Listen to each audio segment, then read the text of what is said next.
कपडे काढतो.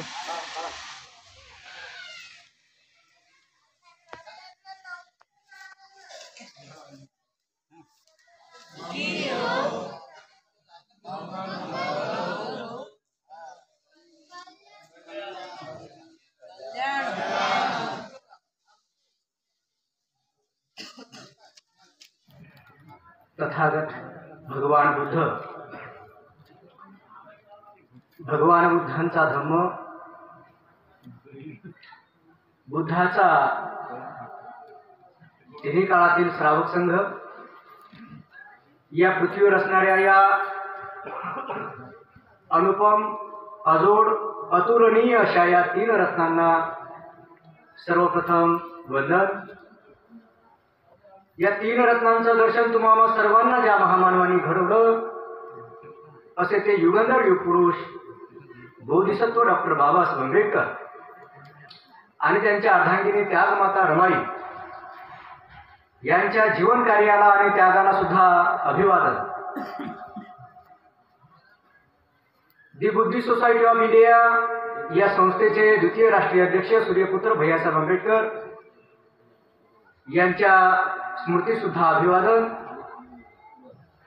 दी Buddhist society of India अर्थात भारतीय बौद्ध महासभा या संस्थेच्या नॅशनल पॅट्रॉन महाउपासिका मीराताई आंबेडकर, त्यांचे सुपुत्र, संस्थेचे ट्रस्टी तथा राष्ट्रीय कार्याध्यक्ष आदरणीय डॉक्टर भीमराव साहेब आंबेडकर यांच्या नेतृत्वात सुरू असणाऱ्या धम्म चळवळीला सुद्धा अभिवादन. या ठिकाणी आंबेडाकरी तालुका खामगाव जिल्हा बुलढाणा या गावामध्ये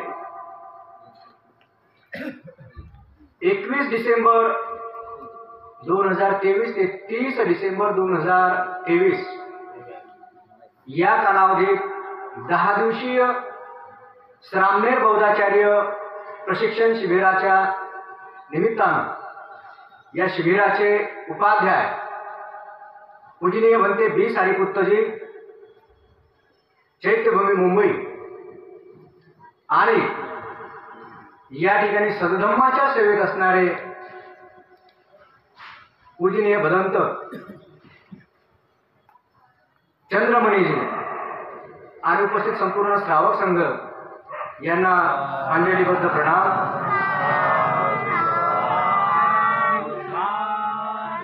आजच्या या विषयाला उपस्थित संस्थेचे खामगाव तालुका अध्यक्ष आमचे ज्ञातिगण विनयजी इंगळे, माझे बंधू संतोष भाऊ वाकोडे, उपस्थित सर्व सज्जन, आज संस्थेचा विषय आहे 10 पारमिता. आता पारमिता म्हणजे काय हे आधी समजून घेतलं पाहिजे की पारमिता म्हणजे काय. या शब्दांमध्येच कधी कधी अर्थ दडलेला असतो. पारमी म्हणजे मीच्या पार जाणे, मीला पार करणे. मी काय आहे? मी, माझं दुःख, हे माझं शरीर, हे आपल्या इच्छा आकांक्षा, हे सगळ्या मी मध्ये असतात. या मीच्या पार जाणे, मीला पार करणे म्हणजे नो आय, नो माय. मी नाही आणि माझं नाही अशी चित्ताची अवस्था, अशा चित्तांच्या अवस्था आहेत, त्याला पारमी म्हटलेलं आहे. हे जे आपण बसल्यानंतर पाय बदलतो, हात बदलतो, हे का बरं? कारण आपल्या शरीरामध्ये ज्या वेदना होतात आणि त्यांना आपण मी म्हणून पकडून धरतो आणि हे माझं दुखत आहे म्हणून आपल्याला हे सगळं वारंवार बदलावं. तर आपल्याला मीच्या पार जायचं आहे, अर्थात पारमी. या पारमींचा अभ्यास श्रामणेर शिबिरांमध्ये अत्यंत महत्त्वाचा आहे. आपणास माहीत आहे, बाबासाहेब आंबेडकर लिखित बुद्ध आणि त्यांचा धम्म या ग्रंथामध्ये 10 पारमितांचा अभ्यास आहे. बोधिसत्व सुद्धा 10 पारमितांचा अभ्यास करत असतात आणि ते 10 पारमिता पूर्ण करून, 10 उपपारमिता पूर्ण करून, 10 स्थित्यंतरे पूर्ण करून नंतर बुद्धत्वाच्या अवस्थेला पोहोचत असतात. तर आपण पाहूया की 10 पारमिता काय आहे.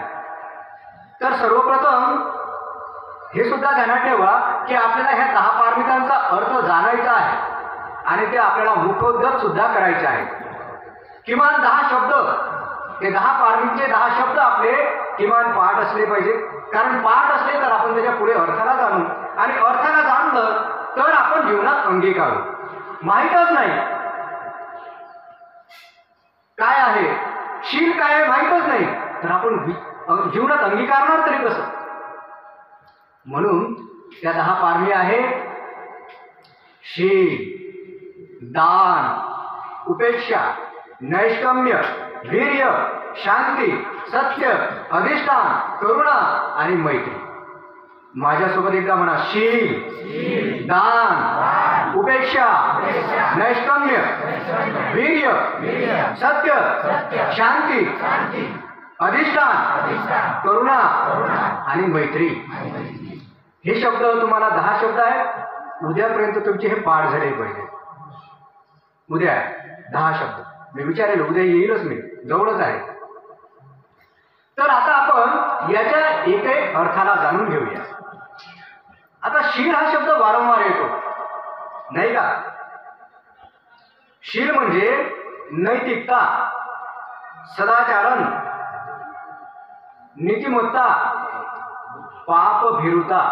पापाला भिणे म्हणजे शील आहे. काया वाचा मनाने कुशल कर्म करणे म्हणजे शील आहे. 10 प्रकारच्या पापांना नष्ट करणे, 10 प्रकारच्या पापांना नष्ट करणे म्हणजे शील आहे. बघा, आता हे तुम्हाला माहीत आहे म्हणून हे पुढचा मुद्दा लिहिण्याची गरज नाही, कारण याच्या आधी सुद्धा तुम्हाला हे लिहून दिलेलं आहे अनेक काही विषयांच्या माध्यमातून. कोणतं की 10 अकुशल कर्म म्हणजे 10 पाप कर्म कोणते, तर कायाचे जे 3 कर्म सांगितलेले आहे, नाही का. हिंसा, चोरी, व्यभिचार, हे कायाचे 3 कर्म. वाचेचे 4 अकुशल कर्म आहेत. ते कोणते, असत्य भाषण, निंदा करणे, कठोर भाषण करणे आणि व्यर्थ बडबड करणे. आणि मनाचे 3 अकुशल कर्म आहेत. ते आहेत लोभ, द्वेष आणि मोह. लोभ, द्वेष आणि मोह. तर अशा पद्धतीने या 10 अकुशल कर्मांना नष्ट करणे म्हणजे शीलाचं पालन करणे आहे.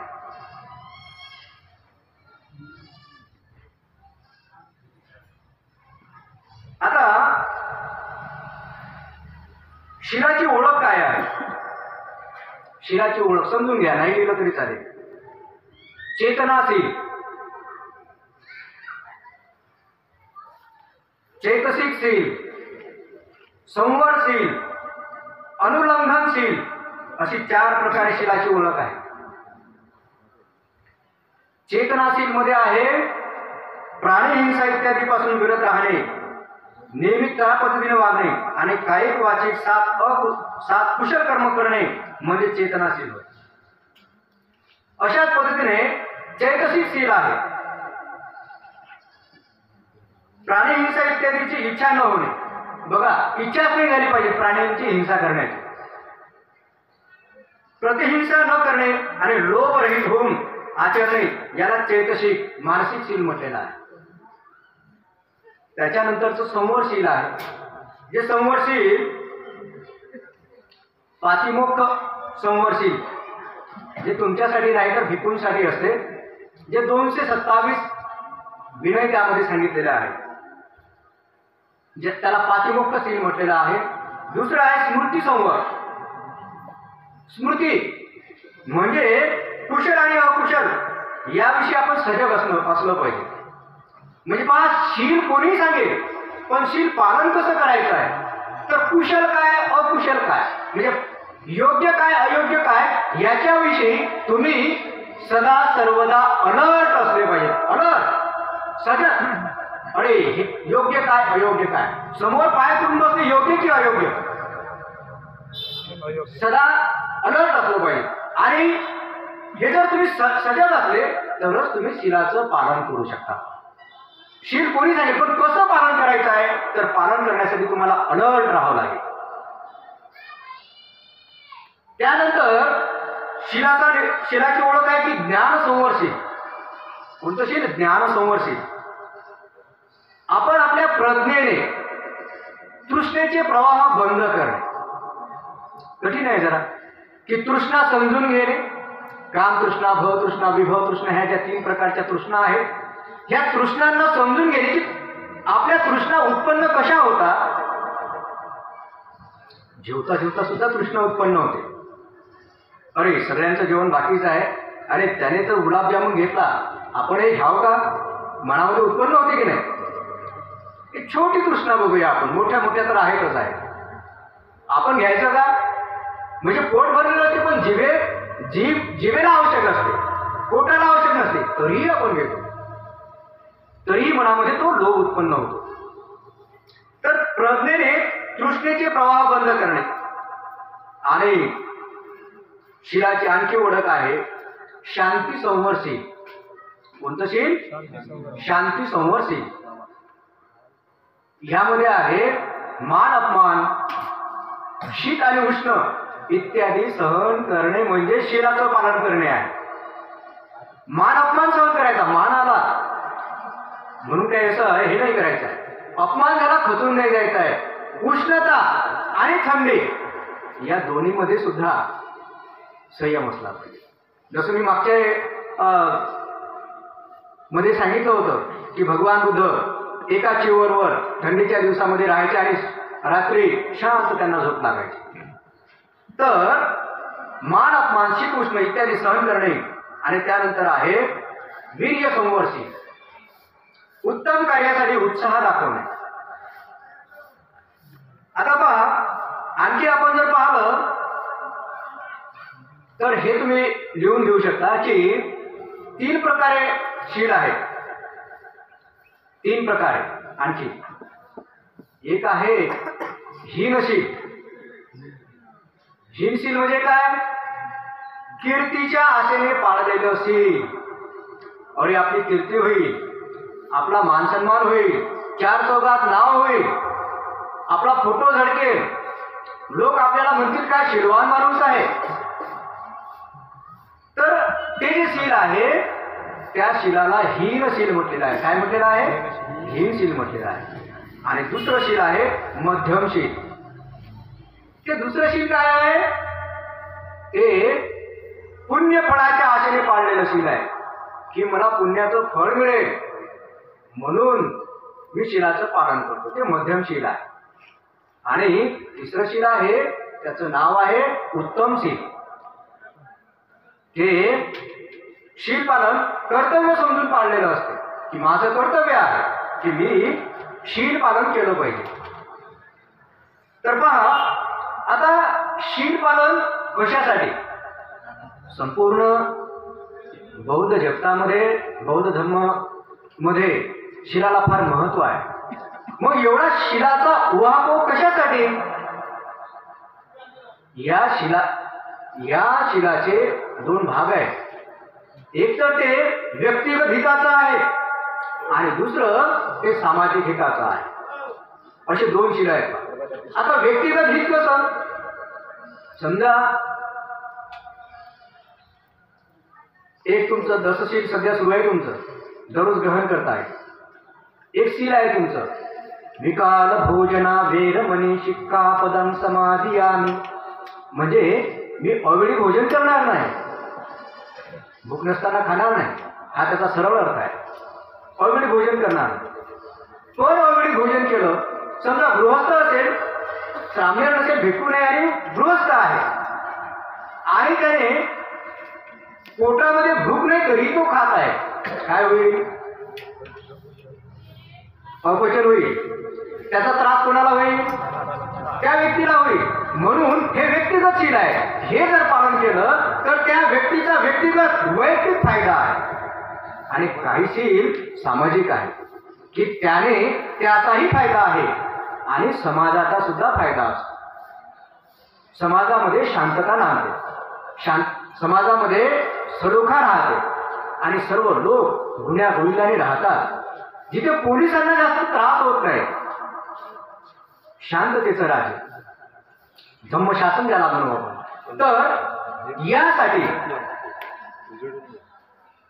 शील आवश्यक आहे, व्यक्तिगत हितासाठी आणि सामाजिक हितासाठी. हे शील पालन करत असताना एक मात्र आपण लक्षात ठेवलं पाहिजे की बुद्ध आणि त्यांचा धम्म या ग्रंथाच्या शेवटी ज्या 4 प्रतिज्ञा आहेत श्रमणांनो, तर 4 प्रतिज्ञा ज्या सांगितलेल्या आहेत त्याच्यामध्ये एक प्रतिज्ञा आहे की प्रतिज्ञा आपण करूया आपणात दोष असंख्य ते नष्ट करण्याची. आपणामध्ये दोष आहे ते नष्ट करण्याची प्रतिज्ञा आपण जर केली तर खऱ्या अर्थाने आपण शील पालनाकडे लागलो. दुसऱ्यातले दोष नसतात शोधायचे, आपल्यातले दोष शोधणे.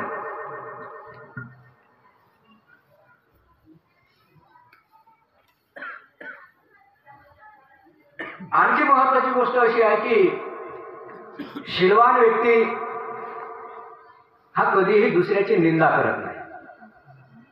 म्हणजे अगदी त्याच्या शीलाची सुद्धा निंदा करत नाही. अरे तो काय, तो खूप बेवडा आहे, असं शीलवानाचं लक्षण नाही. बघा, एखाद्या व्यक्ती शीलभंग करत असेल आणि दुसरा व्यक्ती शीलवान असेल, शीलवान व्यक्ती कधीही त्याची निंदा करत नाही. का? त्याच्या मनामध्ये करुणा निर्माण होते. अरे तो अज्ञानामुळे शीलभंग करत आहे, त्याला विचाराला समजत नाही की अही काय आहे आणि समजूनही त्याला जीवनात अंगीकारता येत नाही. मला सांगा की कोण या जगामध्ये असं आहे की ज्याला दुःखी जीवन आवडते हो, पण त्याला त्या गर्तेतून बाहेर कसं पडायचं हे त्याला कळलेलं नसतं आणि त्या गर्तेतून बाहेर कसं पडण्याची संधी सुद्धा त्याला लाभलेली नसते. जशी तुम्हाला संधी लाभलेली आहे, 10 दिवस या ठिकाणी लोक तुमची सेवा करत आहेत, भोजनाची व्यवस्था केलेली आहे, ही काय झाली? तुम्हाला शील पालनाची, शील शिकण्याची संधी प्राप्त झालेली आहे. तर ही संधी अनेकांना मिळत नसते, इच्छा होत नसते, कोणी मार्गदाता मिळत नाही, नाही का? तर म्हणून जर का कोणी एखादा शीलामध्ये कमी पडत असेल तर त्याला आपण कमी लेखायचं का? एक मोठं उदाहरण आहे श्रमणांनो, अंगुलीमाल नावाचा डाकू ज्याने कित्येक लोकांच्या हिंसा केल्या, भगवान बुद्धाने त्याची निंदा केली काय? भगवान बुद्धाने तर त्याच्याविषयी अगाध अशी करुणा केली. लोक म्हणाले की अरे त्याच्याकडे जाऊ नका. भगवान बुद्ध ठरवून त्याच्याकडे जातात, ठरवून. ते जंगलातले गुराखी लोक म्हणतात भगवान तिकडे जाऊ नका, तो फार तो कठोर आहे, जथ्थेच्या जथ्थे लोक तिथं जात नाही, तुम्ही तर एकटे जाता. भगवान बुद्ध त्याच्याकडे जातात आणि भगवान बुद्ध त्याच्यावर करुणा करण्यासाठी तिथे जातात. हे शीलाचं लक्षण आहे, ही शीलाची ओळख आहे. म्हणून तुम्ही एखाद्या शीलाचं पालन करण्यामध्ये कमी असेल तर तुम्ही जर स्वतःला शीलवान समजत असाल तर तुम्ही त्याच्याकडे येता. त्याला शील मार्गावर आरूढ करण्यासाठी तुम्हाला काय करता येते हे जर तुम्ही करू शकले तर महत्वाची गोष्ट आहे. म्हणजे स्वतःही शीलाचा मार्ग अवलंब करणे आणि इतरांना सहाय्य करणे हा खऱ्या अर्थाने शील मार्ग आहे. तर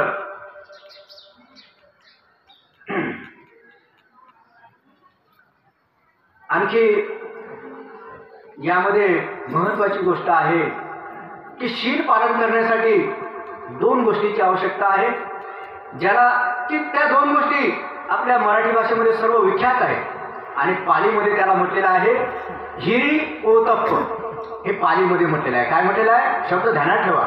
हिरी ओतप्प म्हणजे तुमच्या परिचयातला शब्द आहे, जनाची नाही तर मनाची काय असली पाहिजे? लाज असली पाहिजे. तर शील पालन करण्यासाठी या दोन गोष्टीची गरज आहे, हिरी ओतप्प. जर तुमच्या मनामध्ये संकोच निर्माण झाला, लज्जा उत्पन्न झाली, तर तुम्ही काय म्हणाल? अरे हे मी कसं करू, अरे ते मी कसं करू.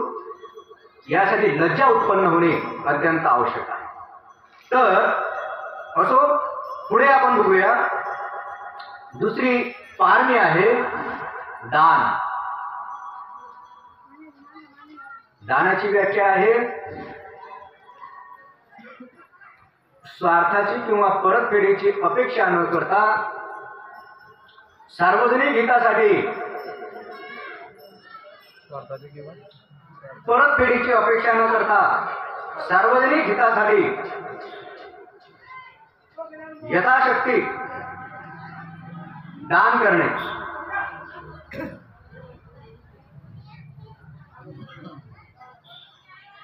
ह्या दानावर तशीही एक एक पारमी एक एक विषय बनतो बघा. दान हा विषय एक एक विषय बनेल, शील एक एक विषय बनेल, पण आपल्याला एका तासात ह्या 10 पारमी सांगायच्या आहे. तर महत्वाचा एक संदर्भ सांगतो की 14 जानेवारी 1954 मुंबई येथे साई भक्तांची एक अखिल भारतीय परिषद झाली होती आणि त्या परिषदेमध्ये बाबासाहेब आंबेडकरांना निमंत्रित करण्यात आलं होतं. साई भक्तांची परिषद होती आणि त्या परिषदेमध्ये बाबासाहेब आंबेडकर दान या विषयावर बोलतात आणि बाबासाहेब आंबेडकर त्या साई भक्तांना सांगतात. संदर्भ आहे 14 जानेवारी 1954 मुंबईला. बाबासाहेब सांगतात की इथे जे दान जमा होते हे दान शिक्षणासाठी, आरोग्यासाठी, दवाखाने उभारण्यासाठी आणि जे गोरगरीब लोक आहेत त्यांना आपल्या पायावर उभं राहण्यासाठी, आपला व्यवसाय उभारण्यासाठी हे जर दान दिलं गेलं तर खऱ्या अर्थाने हे दान सार्थ केलं गेलं, असं बाबासाहेबांनी त्या ठिकाणी सांगितलं. म्हणजे दानाने असं दिलं गेलं पाहिजे की दान जो स्वीकारणारा आहे त्याच्यामध्ये कमीपणाचा भाव सुद्धा निर्माण झाला नाही पाहिजे, आहे की नाही? नाहीतर मराठीमध्ये एक म्हण आहे, भीक नको पण कुत्रा हवं, नाही का? भीक नको पण कुत्रा हवं, कमीत कमी तू कुत्रा बघ तुझा, नाही का? तर दान अशाच पद्धतीने दिला गेलं पाहिजे की तो त्याला परत गरज पडणार नाही, तो सक्षम झाला पाहिजे. दानाचे वेगवेगळे प्रकार सुद्धा आहेत, जसं की आमिष दान आहे, पैशाचं दान आहे, श्रमाचं दान आहे, रक्तदान आहे, नाही का? हे सर्व दान या भगवान बुद्धाने या सर्व दानांची प्रशंसा केलेली आहे. परंतु तुम्ही मला सांगा, एखाद्या भुकेलेल्याला अन्न दिलं, चांगलं दान आहे, या सगळ्या दानाची भगवंतांनी प्रशंसा केलेली आहे. एखाद्या भुकेलेल्याला जर अन्नदान दिलं तर असं होईल का की तुम्ही अन्नदान दिलं त्याला कधी आता परत भूक लागणार नाही? एखाद्या तहानलेल्याला पाणी दिलं त्याला कधी तहान लागणार नाही, असं होईल का? नाही होणार, त्याला परत तहान लागेल. एखाद्या रोग्याला औषधाचं दान दिलं त्याला परत रोग होणार नाही याची काही गॅरंटी आहे का? हा नाहीतर परत दुसरा रोग होईल. परंतु एखाद्या माणसाला हे जे दुःख आहे, दुःख कसं उत्पन्न होते आणि या दुःखातून मुक्त होण्याचा मार्ग काय आहे, ज्याला धम्म म्हटलेला आहे, हा धम्म जर का व्यवस्थित समजून सांगितला तर तो माणूस परत दुःखाच्या खाईत जाणार. आणि म्हणून भगवंतांनी या सर्व दानापेक्षा सब्बदानम धम्मदानम जिनाती, सर्व दानामध्ये धम्मदान हे श्रेष्ठ आहे. आणि मग आता आपण पाहतो वेगवेगळ्या ठिकाणी विहार होतात, वेगवेगळ्या ठिकाणी कार्यक्रम होतात, दानाच्या गाड्या फिरतात आणि लोक म्हणतात हा चला धम्मदान करा. हे धम्मदान असते का? धम्मदान म्हणजे काय? जो धम्म लोकांना सांगत सुटतो. गुरुजी भंतेजी आहे, सुरवाडे गुरुजी आलेले आहे त्यांच्या जळगावमधून आणि आपल्या वाणीने आपली वाणी इथे दान करत आहे. अनेकांचं अज्ञान दूर करत आहे, अनेकांचे प्रश्न मिटत आहेत, नाही का? तर ते धम्मदान आहे. पुढची पारमी आहे उपेक्षा, ज्याला मराठीमध्ये उपेक्षा पारमी म्हटलेलं आहे.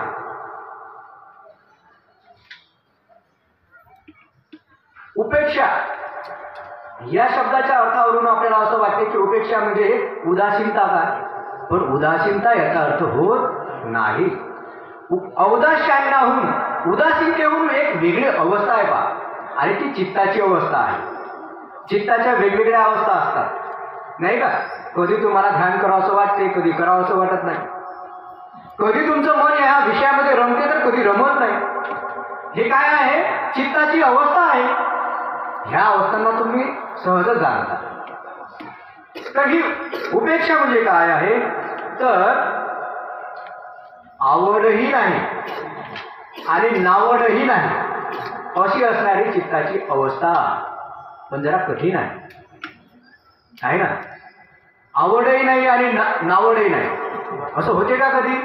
आपल्याला एखादी गोष्ट खूप चांगल्या पद्धतीने आवडते, ती हवी अशी वाटते, आणि जी गोष्ट बिलकुल आवडत नाही तिचा बिलकुल धिक्कारा येतो, नकोशी वाटते. तर ही दोन्ही अवस्था नाही, आवडही नाही नावडही नाही अशी तिसरी एक चित्ताची अवस्था आहे, ज्याला म्हटलेलं आहे उपेक्षा पारमी. उपेक्षा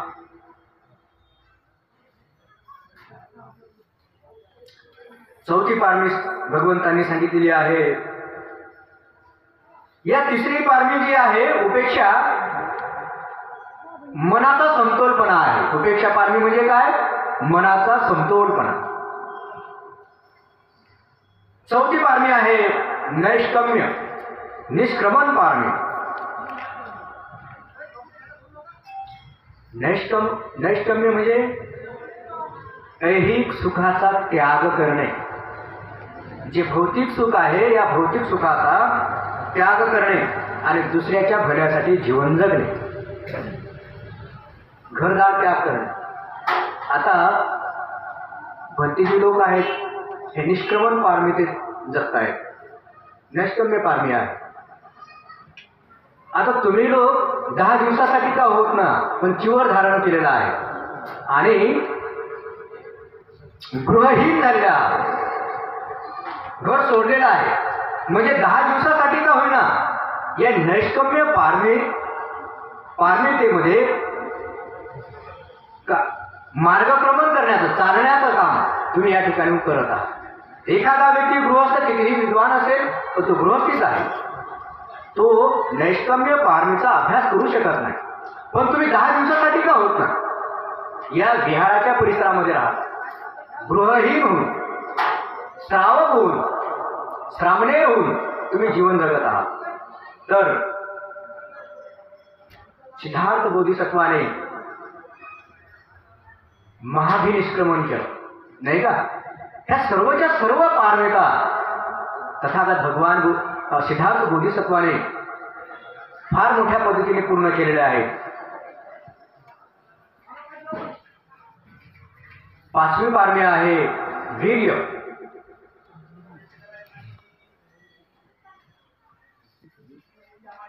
वीर्य म्हणजे उत्साह, काय म्हणतो आपण त्याला, इफोर्ट, सम्यक प्रयत्न.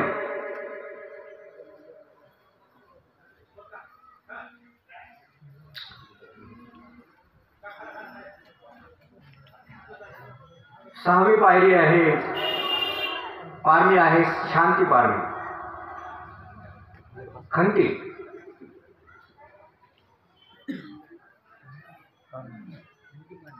खंती मराठीमध्ये शांती, नाही का? जयमंगलच्या गाथेमध्ये आलेला आहे शब्द खंती, आठवते का? जयमंगलच्या गाथेतला खंतीवरून कोणती गाथा आहे? खंती न सोम विधिना जितवा मुनींदो तं तेजसा भवतु ते जय मंगला. तथागतांनी शांती पारमितीने जिंकलेला आहे, नाही का? त्यानंतरची पायरी आहे, आता आपण नेहमी हा शांती पारमी म्हणजे क्षमाशीलता. माफ करणं शिकलो पाहिजे. तू नेहमी व्यवहारिक आयुष्यात होत राहील, पण त्याला आयुष्यभर दुश्मन बनवू नका कोणाला. हा या शांती पारमितेचा अर्थ आहे. धम्मपदामध्ये गाथा आलेली आहे. यांनी अर्थ विचारला म्हणून आठवली. नही वेरे नवेरानी समंती कुदाचन अवेरे न संमंती एस धम्मो सनंतन. एस धम्मो सनंतन हा सनातन धर्म आहे. सनातन म्हणजे हा पूर्वापार चालत आलेला आहे. कोणता? नही वेरे न वेरानी. वैरानं वैरत्व कधी संपत नाही, तर ते अवैराने क्षमाशीलते. नही वेरे न वेरानी समंती कुदाचनम अवेरेण अवैराने अवेरेण संमती एस धम्मो सनंतन. हा पूर्वापार चालत आलेला धर्म आहे. म्हणून आपण आपल्या जीवनामध्ये आता आपण हे 10 दिवस ऐकत आहोत, तर आपल्या जीवनामध्ये काही ना काही बदलही दिसून आला पाहिजे.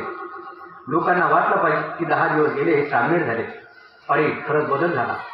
आणि या लोकांचे श्रम आठवले पाहिजे.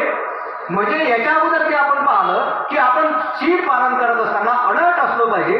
तर तेव्हा तुम्ही अलर्ट राहा. जेव्हा तुमच्याकडून काही काम होत असेल, तर तेव्हा अरे 10 दिवस मी समाजात राहिलो, समाजाचं खाल्लं, समाजाची सेवा घेतली, आता मी काय केलं पाहिजे, कसं जगलो पाहिजे, हे जर का तुम्ही ध्यानावर आले, तर निश्चितच आपल्या हातून अकुशल कर्म होणार नाही. 7वी पायरी आहे सत्य. आणि याचा मिनिंग सुद्धा सांगण्याची काही गरज. नेहमी खरे बोलावे. राईट स्पीच आर्य अष्टांग मार्गामध्ये आलेला आहे. सम्मा वाचा, नाही का? सम्मा वाचा. आपली वाचा कशी असली पाहिजे? कठोर नसावी, संफलप्प वाचा नसावी, व्यर्थ बडबड नसावी. आणि 8वी पारमी आहे अधिष्ठान.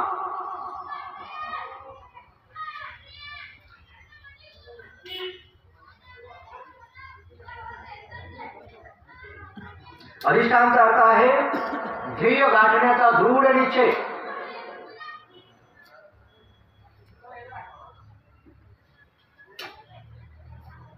दृढ निश्चय. बाबासाहेब आंबेडकर हे आपण या संपूर्ण 10 पारमितांमध्ये आठवले पाहिजे. बाबासाहेब आंबेडकरांचे संकल्प होते. दृढ संकल्प म्हणजे अधिष्ठान, ध्येय गाठण्याचा दृढ निश्चय. बाबासाहेब आंबेडकर म्हणले होते की मी माझ्या समाजाला त्यांचे हक्क, अधिकार, न्याय मिळवून देऊ शकलो नाही, तर स्वतःला गोळी घालून ठार दिलेत की नाही आपल्याला न्याय हक्क मिळवून. मग आता आपल्याला किमान स्वतःचं जीवन बदलण्यासाठी तर अधिष्ठान केलं पाहिजे की नाही? केवढा मोठा दृढ संकल्प बाबासाहेबांचा होता. किती मोठे इफोर्ट्स, प्रयत्न बाबासाहेब आंबेडकरांना करावे लागले. आणि आपण 10 दिवसासाठी शांत बसू शकणार नाही का? ठीक आहे, 1 तासाचं अधिष्ठान मानू शकणार नाही का आपण? नाही, मी हलणार नाही, मी पाय बदलणार नाही, याला म्हणतात अधिष्ठान. सर्वांना लक्ष आहे का? अधिष्ठान. एकदा का मांडी मारली, 1 तास मी बदलणार नाही, तुमचा पाय मोडणार नाही, तुम्हाला कोणतीही दुखापत होणार नाही. पण तुम्हाला या पारमितेचा अभ्यास जर करायचा असेल, तर तुम्हाला इथे सराव करावा लागेल. घरी गेल्यावर नाही होणार, इथे सराव करावा लागेल. पाहू बरं काय होते तर. आणि हे प्रयोग करावे लागतील ना तुम्हाला. इथे प्रयोग करावे लागतील, प्रॅक्टिकल. काय होईल जर तुम्ही अधिष्ठान मांडलं? सकाळचं आनापान होते, त्या आनापानमध्ये अधिष्ठानाची नितांत आवश्यकता असते. त्या आनापानमध्ये बसले तर जोपर्यंत पूर्ण होणार नाही तोपर्यंत मी डोळे उघडणार नाही, हात पाय जे आहे ते स्थिर ठेवे. आणि बघूया ज्या ज्या वेदना उत्पन्न होतात, त्या वेदना सुरुवातीला छोट्या हलक्याशा वेदना असतात, नंतर त्या वेदना इतक्या तीव्र होतात, खूप तुटतो की फुटतो की पाय. पण तुम्ही जर का दृढ निश्चयावर दृढ संकल्पावर अढळ राहिले, कायम राहिले, तर तुम्ही हे जाणार. काय जाणार? सभ्ये संखारा अनित्य आहे. सर्व संस्कार हे अनित्य आहे, बदलणारे आहेत. आणि ह्या ज्या वेदना माझ्या पायामध्ये आलेल्या आहेत ना, ह्या सुद्धा बदलणाऱ्या आहेत, बदलधर्मी आहेत. हे तुम्हाला प्रत्यक्ष प्रयोग करावा लागणार आहे. हे वाचून ऐकून समजणार नाही. त्यासाठी तुम्हाला अधिष्ठान करावंच लागेल. पाहू बरं की मधल्या सरळ ठेवल्याने किती बरं दुखतो, किती वेळ दुखतो. तुम्ही जर काय केलं तर तुम्हाला यही बस शिको, इथेच तुम्हाला साक्षात्कार होईल. काय होईल? जेवढा दुखतो तितके सरळ राहा, इथे साक्षात्कार होईल की त्या वेदना तुम्हाला बसता बसता नष्ट झालेल्या तुम्ही इथेच पहा. मग हा बुद्धाचा एक शोध आहे. बुद्धाचे 3 मोठे शोध आहेत. एक म्हणजे अनित्यबोध, दुसरा म्हणजे दुःखबोध आणि तिसरा म्हणजे अनात्मबोध. दुःखबोध, अनित्यबोध, अनात्मबोध हे 3 शोध आहेत बुद्धाचे की या जगामध्ये आत्मा नाही, ज्याला अनात्मवाद म्हटलेला आहे बुद्धा. नो आय, नो माय. या संपूर्ण शरीरामध्ये 3.5 हाताच्या शरीरामध्ये मी नावाचा कोणताच घटकच नाही. हा बुद्धाचा शोध आहे सगळ्यात मोठा. मी नावाचा कोणताच घटक या शरीरामध्ये नाही. या बुद्धाच्या शोधाचं प्रॅक्टिकल पाहायचं असेल. आणि दुसरा शोध की सर्व काही बदलधर्मी आहे. हे शोध जर तुम्हाला जाणून घ्यायचे असतील तर तुम्हाला प्रॅक्टिकली जावं लागेल. कारण बुद्धाने सुद्धा या 3.5 हाताच्या शरीराला प्रयोगशाळा बनवलं. तुम्हाला ते बनवता आलं पाहिजे. आणि 9वी पारमी आहे करुणा पारमी. प्रेमपूर्ण दयाशीलता, एवढाच त्याचा अर्थ लिहा तुम्ही. प्रेमपूर्ण दयाशीलता. दया केली पाहिजे गरजूंवर आणि त्या दयेमध्ये प्रेम असलं पाहिजे. याच्यासाठी एक उदाहरण फार प्रसिद्ध आहे. गांधार देशामध्ये एकदा एक भंते रोगाने पछाडले होते आणि कोणीही त्यांची सेवा शुश्रूषा करत नव्हतं. भंते कोणत्या देशाचं उदाहरण सांगतो? गांधार देशातलं. बघा ते वयस्कर आहे. गांधार देशातील एक भिक्खू रोगाने पीडित झाले आणि त्यांची कोणी सेवा करायला तयार नाही. हे भगवंताला माहीत पडलं. भगवंताने मग आवश्यक वनस्पतींचे काही पानं, काही लेप, गरम पाणी तिथे घेऊन गेले. तो रोगी बिछाण्यावर पडलेला होता, त्याला उठता येत नव्हतं. भगवंताने त्याला विचारलं की तुझी सेवा करायला कोण आहे? तर तो म्हणतो, नाही भगवान, माझ्याकडे कोणी नाही. तर तो स्वतः सांगतो की भगवान, मी कुणाची सेवा केली नाही म्हणून माझी सेवा कोणी करत नाही. भगवान तेथे सांगतात की भिक्खूंनो, तुम्ही गृहहीन झालेला आहात. आता या भिक्खू संघातला प्रत्येक सदस्य हा तुमचा बंधू आहे. तुम्ही त्याच्याशी कसे वागले पाहिजे? सेवाभावाने, बंधुभावाने वागले पाहिजे. आणि भगवंत स्वतः त्या ठिकाणी त्या भिक्खूच्या ज्या जखमा आहेत त्या जखमा स्वच्छ करतात, गरम पाण्याने स्वच्छ करतात आणि मलमपट्टी करून त्या रोग्याची सेवा करतात. हे करत असताना त्या गांधार देशातले श्रेष्ठी लोक, धनिक लोक आणि राजे लोकांना ते माहीत पडलं की भगवंत त्या रोग्याच्या त्या घाणेला हात लावत आहे. अरे राजे लोक, आम्ही भगवंताची वंदना करतो, भगवंताला काय गरज आहे त्याची करण्याची, सेवा करण्याची? म्हणून राजांनी तसं म्हटलं सुद्धा की भगवान, तुम्ही त्याची सेवा कशाला करताय? असं म्हणतात. हा शब्द माझा फार महत्वाचा आहे. असं म्हणतात की जेव्हा भगवंत त्या रोग्याची सेवा करत होते तेव्हा धरतीकंप झाला होता. कारण साक्षात भगवंत एका रोग्याची सेवा करतात असं म्हणतात. तर असं लिखाण आहे पुस्तकामध्ये तर जेव्हा ते राजे धनिक लोक म्हणतात की तुम्हाला यांची सेवा करण्याची काय गरज आहे, भगवान म्हणतात की रोग्यांची सेवा केवळ भिक्खूच नाही, तर जो कोणी रंजला गांजला असेल, जो कोणी रोगी असेल, दुःखी कष्टी असेल, त्याच्यासाठी माझा जन्म आहे. आणि म्हणून या सर्व दुःखी कष्टींची सेवा करणे म्हणजे भगवंताचं दर्शन करण्यासारखं आहे. या पुढची एकच पारमिता राहिली आणि त्या पारमितेचं नाव आहे मैत्री पारमी. काय पारमी आहे? मैत्री पारमी.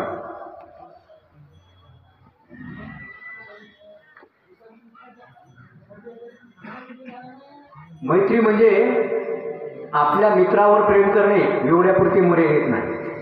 आपल्या आप्तेष्ट नातलगांवर प्रेम करणे एवढ्यापुरती ही मैत्री नाही. तर काय म्हणतात भगवंत? एका कोणत्या गाथेत आहे, अपादके हिमे मेतं मेतं विपादके हिमे चतुपदे हिमे मेतं मेतं बहुपदे हिमे. माझी मैत्री कशावर आहे? अपादके हिमे मेतं. पाय नसणाऱ्या प्राण्यांवर माझी मैत्री आहे. 2 पायाच्या प्राण्यांवर माझी मैत्री आहे. 4 पायांच्या प्राण्यांवर माझी मैत्री आहे. आणि बहुपाय असणाऱ्या प्राण्यांवर सुद्धा मैत्री आहे. आपण तर माणसावर प्रेम करत नाही. आपण तर माणसाविषयी गाठी निर्माण करून ठेवतो की त्याने असं केलं ना, मी त्याला 7 जन्म विसरणार. भगवंतांनी सांगितले की ते विसरलं पाहिजे. आणि मी पूर्वीच्या एका ठिकाणी सांगितलं होतं की मागच्या तासिकेला की धम्म म्हणजे तरी आहे काय? शरीर आणि चित्ताचा अभ्यास करणे. मग जर आपण आपल्याला जसं उदाहरण सांगितलं होतं मी सापाचं आणि भीतीचं, भीती उत्पन्न झाल्याने घाम येतो नाही का, तर तसं क्रोध, राग, इतरांविषयी द्वेष उत्पन्न झाल्याने सुद्धा आपल्या शरीरावर त्याचे काही परिणाम पडतात. आपल्याला एवढं माहित आहे की भीती उत्पन्न झाल्याने घाम येतो शरीरावर, पण मध्ये आपल्या शरीरामध्ये काय केमिकल रिॲक्शन होतात भीतीमुळे हे आपल्याला माहित आहे. तर आपण जेव्हा जेव्हा निगेटिव्ह असे विचार करत राहतो त्याचे परिणाम आपल्या शरीरावर घडतात. आणि म्हणून भगवंतांनी सांगितलं की भीती उत्पन्न झाल्याने जर घाम येतो तर चित्तामध्ये मैत्री सुद्धा उत्पन्न झाली, करुणा उत्पन्न झाली, दया उत्पन्न झाली, तर काय होईल? त्याचे सुद्धा शरीरावर तुमच्या चांगले परिणाम येतील, एकदम चांगले. पण हे केव्हा समजेल? तेव्हा मी सांगतो म्हणून नव्हे, स्वतः तुम्ही अनुभवा. केव्हा समजेल? स्वतः तुम्ही अनुभवल्याने की चित्तामध्ये मैत्री केल्याने काय बरं शरीरावर बदल होतो नाही का? हा अनुभव करण्याचा विषय आहे. तर भगवंतांनी हे जे अनेक प्रकारचे कुशल कर्म सांगितलेले आहेत ना, अनेक प्रकारच्या कुशल कर्मामध्ये सर्वश्रेष्ठ कुशल कर्म, सर्वश्रेष्ठ पुण्य कर्म या जगामध्ये माणसाची धडपड, जे जे धर्माच्या मार्गावर लागलेले आहेत, अगदी कोणताही धर्म असो, हिंदू असो, मुस्लिम असो, जैन असो, बौद्ध असो, जे धर्माच्या मार्गावर लागलेले आहेत ना, ते म्हणतात की आम्ही पुण्य अर्जित केलं पाहिजे नाही का? पुण्यासाठी धडपड आहे ना. भगवंत म्हणतात की पुण्यामध्ये सर्वश्रेष्ठ पुण्यकर्म जर का कोणतं असेल तर ते पुण्यकर्म आहे मैत्री कर्म. एक क्षणाची सुद्धा मैत्री जर तुमच्या चित्तामध्ये निर्माण झाली, एक क्षण सुद्धा मैत्री निर्माण झाली ना, तर फार मोठी कामाची गोष्ट होईल. पण ती मैत्री नावाची एक विद्या आहे. ही मैत्री नावाची विद्या आम्हाला शिकावी लागणार आहे. ही मैत्री कशी करायची आहे? 10 दिवसीय विपස්සना शिबिर होतात, तर त्यामध्ये शेवटचा दिवस मैत्रीचा दिवस असतो. तिथे मैत्री कशी करायची आहे, मंगल मैत्री, ते शिकवलेलं असतं नाही का? कोणी झालेलं आहे का 10 दिवसा शिबिर? नाही. आणि ती मैत्री नावाची विद्या आपण शिकलोच नाही. ही मैत्री विद्या शिकायसाठी आपल्याला 3 गोष्टीमधून जावं लागेल. पहिल्या 2 गोष्टीमधून जावं लागेल. एक तर शील पालन, दुसरं सम्यक समाधीचा अभ्यास म्हणजे विपස්සनेचा अभ्यास. आणि त्यानंतरच आपण आपल्या चित्तामध्ये मैत्री करू शकतो. जर का या मार्गाने आपण गेलो नाही, विपස්සनेच्या मार्गाने जर गेलो नाही, तर क्वचितच आपल्याला मैत्रीचा अभ्यास करता येईल. अन्यथा आपली मैत्री असे असेल की रॅली जाईल, रस्त्याने रॅली सुरू आहे, भिक्खू संघ आहे आणि पांढरे शुभ्र वस्त्र धारण केलेल्या उपासिका आहेत, त्यांच्या पाठोपाठ त्यांच्या समोर फुलांच्या पाकळ्या टाकत आहे आणि मुखातून सुरू आहे, तेरा मंगल तेरा मंगल तेरा मंगल होय रे, सबका मंगल सबका मंगल सबका मंगल होय रे. मुखातून सुरू आहे सबका मंगल होय रे, मुखातून सुरू आहे. आणि जेव्हा आपली रॅली सुरू आहे आणि तेवढ्यात एखाद्या आपल्या दुश्मनाचं घर आलं, अरे साऱ्या जगाचं मंगल हो, पण याचं नाही झालं पाहिजे, याचं नाही झालं पाहिजे, हिचं कशाला मंगल, ते साऱ्या जगाचं झालं चालते. हे जर आपण प्रॉपरली मैत्री विद्या शिकलो नाही तर. आणि मी परत एकदा सांगतो की मैत्री विद्या केल्याने आपण ज्याला मैत्री देतो, ज्याच्याविषयी मंगल मैत्री करतो, त्याला अधिक लाभ होणार नाही, त्याच्यापेक्षाही जास्त लाभ ज्याच्या चित्तामध्ये मंगल मैत्री निर्माण झाली त्याला लाभ होणार. कारण साप दिसताक्षणी जो भीतीमुळे तुमच्या शरीरावर घाम आला, ज्याला दिसला त्याला घाम आला ना, म्हणजे भीती उत्पन्न झाली म्हणा आणि घाम पाहणाऱ्याला, ज्याने साप आला त्याला घाम आला ना. अरे तसंच आहे की ज्याने आपल्या चित्तामध्ये मैत्री केली त्याच्या शरीरावर रिझल्ट आल्याशिवाय राहणार. इतका प्रॅक्टिकल धर्म आहे. हे आपण मैत्री केली पाहिजे. पण एक उदाहरण बौद्ध साहित्यामध्ये अत्यंत फेमस आहे. मैत्री म्हणजे काय की राग न करणे, द्वेष न करणे, बरं का, कोणाचाही द्वेष न करणे. रागच आला, क्रोध, मराठीमध्ये क्रोध न येऊ देणे.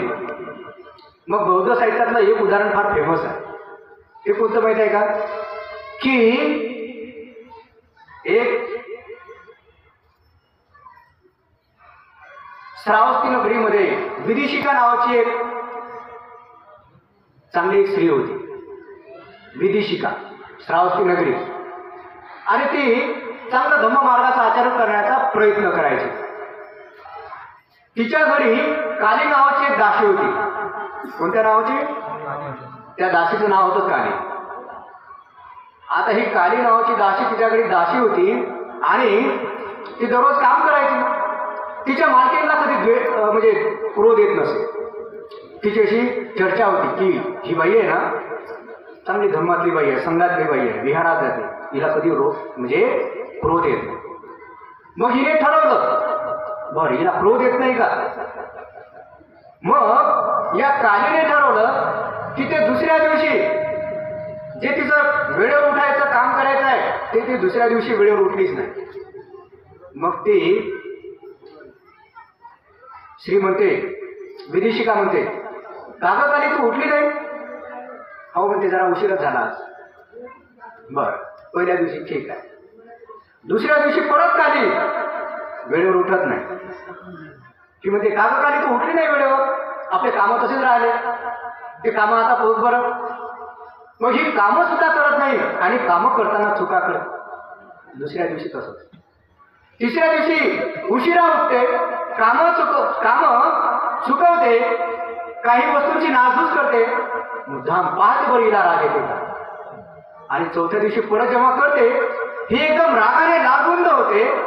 आणि पहिल्या दिवशी थोडंसं तिने रागाने तिला हसडून टाकलं, पण चौथ्या दिवशी डायरेक्ट काय करते की आपल्या हातात काहीतरी घरातलं भांडं येते, ती विदिशिका डायरेक्ट कालीच्या डोक्यामध्ये मारते.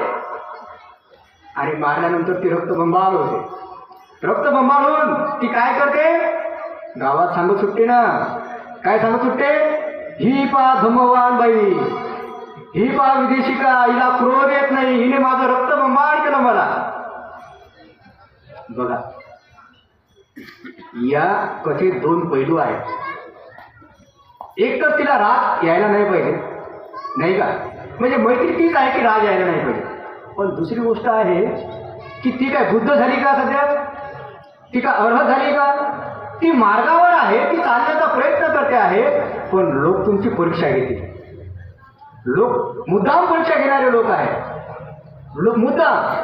आणि हिचा हेतू काय आहे, हेतू आहे लोकांमध्ये नाही हिला क्रोध येतो हे सिद्ध करणे हिचा हेतू आहे. ही एक कथा इथे ही कथा बौद्ध साहित्यामध्ये फेमस आहे. परंतु हिचे दोन पैलू तुम्ही लक्षात घेतले पाहिजे की ती मार्गावर आहे ना, आज नाही उद्या ती मैत्रीमध्ये परिपक्व होईल.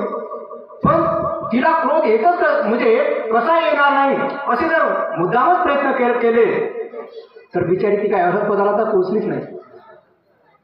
तर तुम्हाला सुद्धा म्हणजे लोकांनी कितीही वाईट कर्म केले चालतील भविष्यात, पण तुम्हाला म्हणतील शिवर धारण केलेलं होतं तू असं म्हणतील तुम्हाला आवडतं.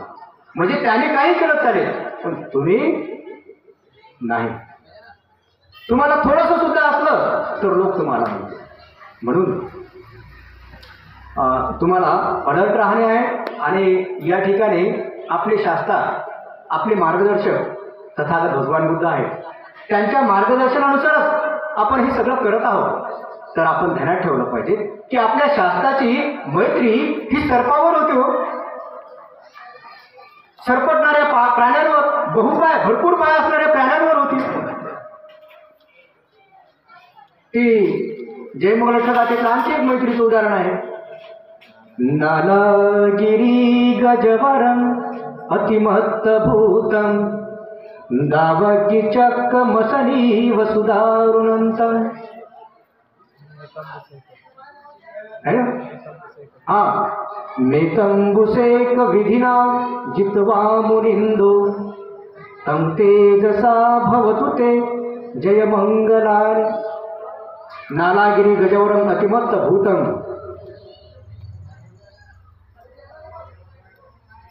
नालागिरी नावाचा हत्ती आणि त्याच्यावर काय करतात तथागत, कोणत्या बलाने जिंकतात, भगवान बसलेले आहेत, संघ बसलेला आहे आणि देवदत्त भगवंतावर तो नालागिरी नावाचा हत्ती, चौथाडलेला हत्ती सोडतो आहे. कशासाठी की आता हा तथागताचा डायरेक्ट पाडून टाकेल.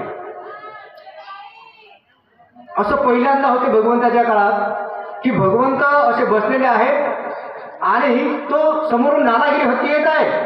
तर पहिल्यांदा असं होते की संघ भगवंताला सोडून जा आपला जीव वाचवण्यासाठी. पण तरीही आनंद त्यांच्या समोर येतो, भगवंतासमोर. इतका भगवंताचा तो सहाय्यक असतो, आनंद. तर भगवान म्हणतात अरे तू बाजूला हो, आणि तो आनंद येतो. आणि त्याच्यावर भगवंत काय करतात, मैत्री नावाचा बलाचा उपयोग करतात, मैत्री. तर आपले शास्त्र हे प्राण्यांवर मैत्री करणारे आहेत. आपल्याला माणसांवर मैत्री करून जाती जातींमध्ये मैत्री करायची आहे. गावागावांमध्ये किमान आपल्या समाजामध्ये मैत्रीपणाने आपला समाज संघटित करायचा आहे. गावागावात जाती जातींमध्ये सुद्धा सलोखा निर्माण होईल अशा पद्धतीने या मैत्रीचा आपण वापर केला पाहिजे. तर ही मैत्री कशी आहे, अहम अवेरा होमी अव्यापज्यया होमी सुखी अत्तानं परिहरामी. मी वैरमुक्त हो, मी संतापमुक्त हो, मी सुखपूर्वक जीवन यापन करू. माझे माता पिता, माझे आचार्य, माझे मित्र, सगळे सोयरे हे सर्व संतापमुक्त हो, अशी मैत्री भावना करायची आहे. हे अशी खूप मोठी गाथा आहे. आणि मैत्रीची महिमा तर एवढी आहे की याच्यासाठी कित्येक असे सुत्त आहेत. कर्णीयमेत्त सुत्त आहे. त्या कर्णीयमेत्ता सुत्तामध्ये सुद्धा सांगितलेलं आहे, कर्णीय मत्त कुशलेन यंतम संतम अभिसमेच. ज्या ज्या माणसाला शांतीपद धारण करायचं आहे तर त्याने काय केलं पाहिजे, आपल्या चित्तामध्ये मंगल मैत्रीचा अभ्यास केला पाहिजे. आपण सर्वजण या 10च्या 10 पारमितांचा याला पहिले स्मरण करून याच्या अर्थाला जाणून आपल्या जीवनामध्ये उतरवण्याचा प्रयत्न जर केला तर निश्चितच आपल्या व्यक्तिमत्वाचा सुद्धा विकास झाल्याशिवाय राहत नाही. आपल्या सर्वांप्रती, इथे उपस्थित सर्वांप्रती मी माझ्या चित्तामध्ये मंगलमैत्रीचा भाव प्रकट करून माझा हा जो विषय आहे 10 पारधी, हा विषय या ठिकाणी थांबवतो. भंतेजींना आणि संघाला वंदन करून या विषयाला मी या ठिकाणी थांबवतो. जय भीम.